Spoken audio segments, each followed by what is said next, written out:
नमस्कार, मैं हूं रश्मि किरण और आप देख रहे हैं इंडिया टाइम 24 न्यूज। आम आदमी पार्टी की राज्यसभा सांसद स्वाति मालीवाल से दिल्ली के सीएम हाउस में हुए कथित बदसलूकी और मारपीट के मामले में शुक्रवार को कई तरह की बातें सामने आई हैं, जिसके बाद से मामला तुल पकड़ता जा रहा है। स्वाति मालीवाल ने सीएम अरविंद केजरीवाल के पीए विभव कुमार पर अभद्रता और मारपीट का संगीन आरोप लगाया है। इसकी एफआईआर भी दर्ज कराई गई है और इसका एक वीडियो भी शुक्रवार को सामने आया।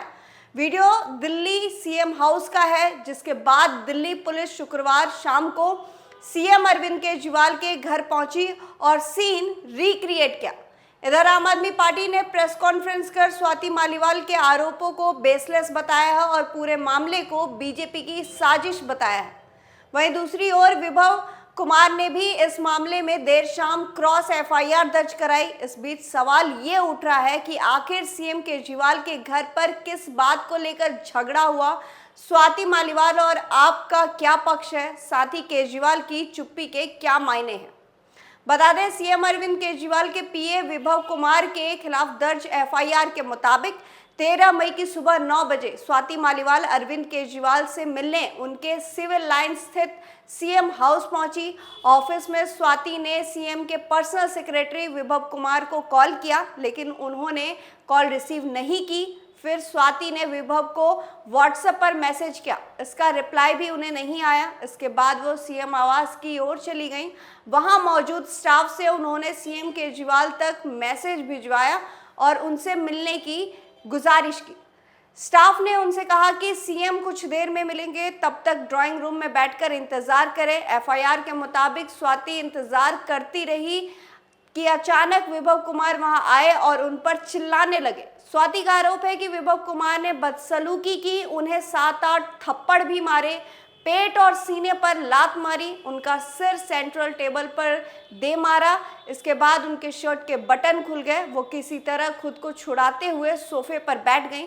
फिर 112 पर डायल किया। कुछ देर बाद लोकल पुलिस और एसएचओ ने अपनी टीम के साथ सीएम आवास के पास पहुंचे। पुलिस ने बताया कि प्रोटोकॉल की वजह से पुलिस सीएम आवास के अंदर नहीं गई। घटना के तीसरे दिन पुलिस की एक टीम ने स्वाति मालीवाल से करीब 4 घंटे की पूछताछ की और फिर एफआईआर दर्ज किया। गुरुवार देर रात केस दर्ज होने के तुरंत बाद दिल्ली पुलिस ने जांच के लिए 10 टीमें बनाई।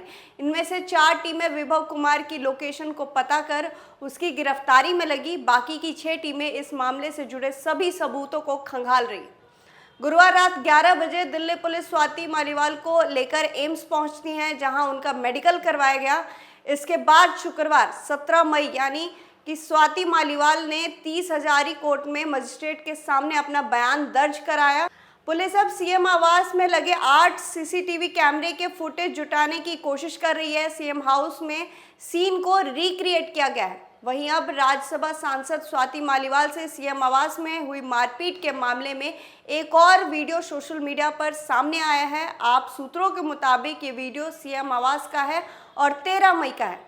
सीसीटीवी वाले इस वीडियो में दिख रहा है कि स्वाति मालीवाल तेजी से सीएम हाउस से बाहर निकलती नजर आ रही हैं और एक महिला सुरक्षा कर्मी उनका हाथ पकड़कर बाहर ले जा रही हैं। इस दौरान 3 और सुरक्षा कर्मी भी नजर आ रहे हैं। जैसे ही स्वाति मालीवाल बाहर सड़क पर पहुंचती हैं तो महिला सुरक्षा से अपनी हाथ झटकती हैं। इस दौरान वहां 2 पुलिसकर्मी भी नजर आ रहे हैं और स्वाति सीएम आवास की तरफ इशारा करते हुए उनसे कुछ कहती हैं। वहीं स्वाति मालीवाल ने आरोप लगाते हुए ये भी कहा है कि लोग घर के सीसीटीवी से छेड़छाड़ कर रहे हैं। अभी लेंगे एक छोटा सा ब्रेक और ब्रेक के बाद वापस लौटेंगे इसी खबर पर। भगत चंद्रा हॉस्पिटल विश्व की सभी आधुनिक और बुनियादी सुविधाओं से परिपूर्ण एक world class multi speciality hospital, Mahavir enclave Palam डावडी रोड पर स्थित साउथ वेस्ट दिल्ली का एकमात्र मल्टी स्पेशलिटी हॉस्पिटल, जहां 24 घंटे आपकी सेवा में उपलब्ध हैं वेल क्वालिफाइड डॉक्टर्स और हेल्पिंग स्टाफ। डॉक्टर सीएम भगत द्वारा स्थापित भगत चंद्रा हॉस्पिटल आपकी सेहत का ख्याल रखना ही इसकी प्राथमिकता है, वो भी अफोर्डेबल रेट्स में। ब्रेक के बाद आपका स्वागत है। बता दें कि स्वाति मालीवाल वाले मामले में आप नेता और दिल्ली सरकार में मंत्री आतिशी ने प्रेस कॉन्फ्रेंस करके सीएम हाउस का पक्ष रखा है।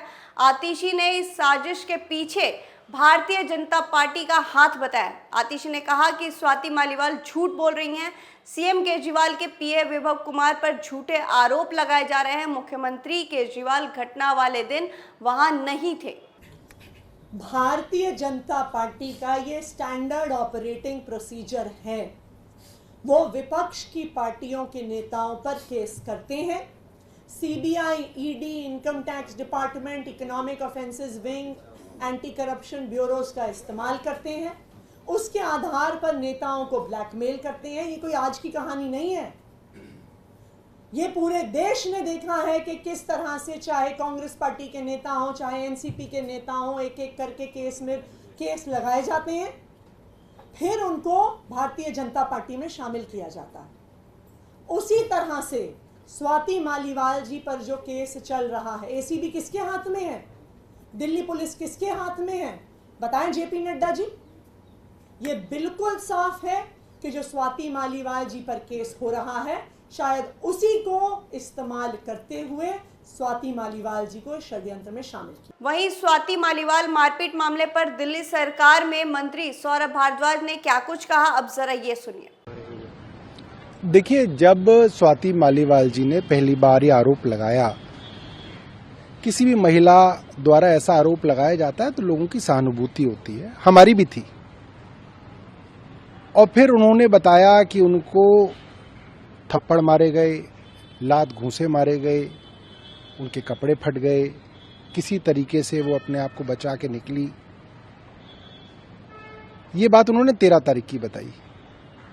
13 तारीख का मुख्यमंत्री आवास के ड्राइंग रूम का एक वीडियो सामने आया है, जिसमें सफारी सूट में 2 पुलिसकर्मी पुरुष हैं और 1 महिला पुलिसकर्मी है। सीएम साहब की सिक्योरिटी के लोग हैं। उनसे स्वाति जी बदतमीजी करती हुई नजर आ रही हैं, कह रही हैं मैं तुम्हारी वर्दी उतरवा लूंगी। विभव कुमार के लिए अपशब्द बोलती हुई नजर आ रही हैं। कपड़े उनके ठीक ठाक दिख रहे हैं, आराम से सोफे पे बैठी हैं और कमांड कर रही हैं, विक्टिम नहीं लग रही हैं, हड़का रही हैं। ऐसा लगता नहीं कि वो जो बात कह रही हैं अपनी एफआईआर में, वो घटना उनके साथ हुई। क्यों? क्योंकि उस वीडियो में वो कह रही हैं मैं 112 नंबर पे पुलिस को फोन कर चुकी हूं, पीसीआर आ रही है। यानी कि उनके अनुसार वो तथाकथित मारपीट की घटना हो चुकी है उनके साथ, मगर वो तो ठीक ठाक नजर आ रही हैं, वो तो कमांड कर रही हैं, वो तो पुलिस वालों से एक बार भी नहीं कह रही कि मेरे साथ देखिए साहब मेरे को यहां मारा, यहां मारा, यहां मारा। दूसरी बात, 13 तारीख का एक वीडियो आया है जिसके अंदर सुरक्षा कर्मियों ने उनको सीएम साहब के घर के बाहर छोड़ा। उसके अंदर वो ठीक ठाक दिख रही हैं, ठीक ठाक चल फिर रही हैं। 13 तारीख को जब उनके द्वारा कथित बात में इतना मार पिटाई करने के बाद तो वो ठीक ठाक चल रही हैं।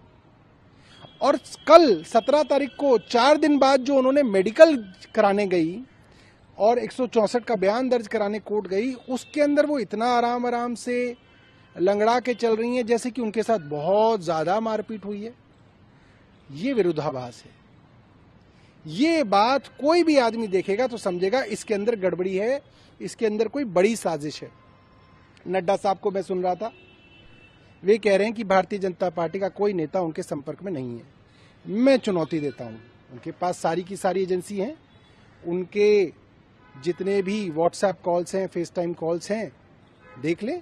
मैं कह रहा हूं कि वरिष्ठ नेता भारतीय जनता पार्टी के उनके संपर्क में हैं और ये बात नड्डा जी भी जानते हैं। और जिस तरीके से उनको एसीबी के एक मामले के अंदर उनका मामला विचाराधीन है न्यायालय के सामने, मुझे लगता है कि उनके ऊपर पूरा दबाव भी भारतीय जनता पार्टी द्वारा बनाया गया होगा। उस केस के चलते भी काफी दबाव में होंगी। स्वाति मालीवाल मामले में बीजेपी के साथ साथ इंडिया गठबंधन ने भी सवाल उठाने शुरू कर दिया है। इंडिया गठबंधन की प्रमुख पार्टी कांग्रेस की महासचिव प्रियंका गांधी ने कहा कि अगर सही मायने में कुछ गलत हुआ है तो मैं उस महिला के साथ खड़ी हूं।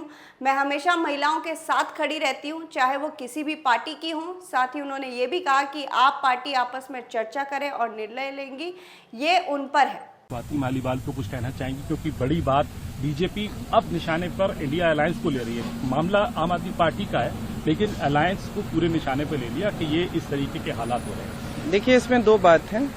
कि महिलाओं के साथ अगर कहीं भी अत्याचार हो रहा है, कुछ भी गलत होता है, तो हम उन्हीं के साथ खड़े हैं। मैं हमेशा महिलाओं के साथ ही खड़ी रहती हूँ, चाहे किसी भी पार्टी की हो। दूसरा, आपने कहा कि आम आदमी पार्टी आपस में डिस्कस करेंगे, वो उनके नेता हैं तो वो आपस में निर्णय लेंगे, ये उन पर है। वैसे आपको बता दें कि आम आदमी पार्टी के लिए ये घटना उसके लिए काफी ज्यादा नुकसानदेह साबित हो सकता है। इस मामले का असर जाहिर तौर पर दिल्ली, हरियाणा और पंजाब में दिखेगा। ऐसे में मामले को माफी पर खत्म करने की कोशिश की जानी चाहिए। इस खबर में फिलहाल इतना ही। देश और दुनिया की तमाम खबरों के लिए आप बने रहिए हमारे साथ और देखते रहिए इंडिया टाइम 24 न्यूज। खबरों से खबरदार रहने के लिए चैनल को सब्सक्राइब करें और प्रेस करें बेल आइकन।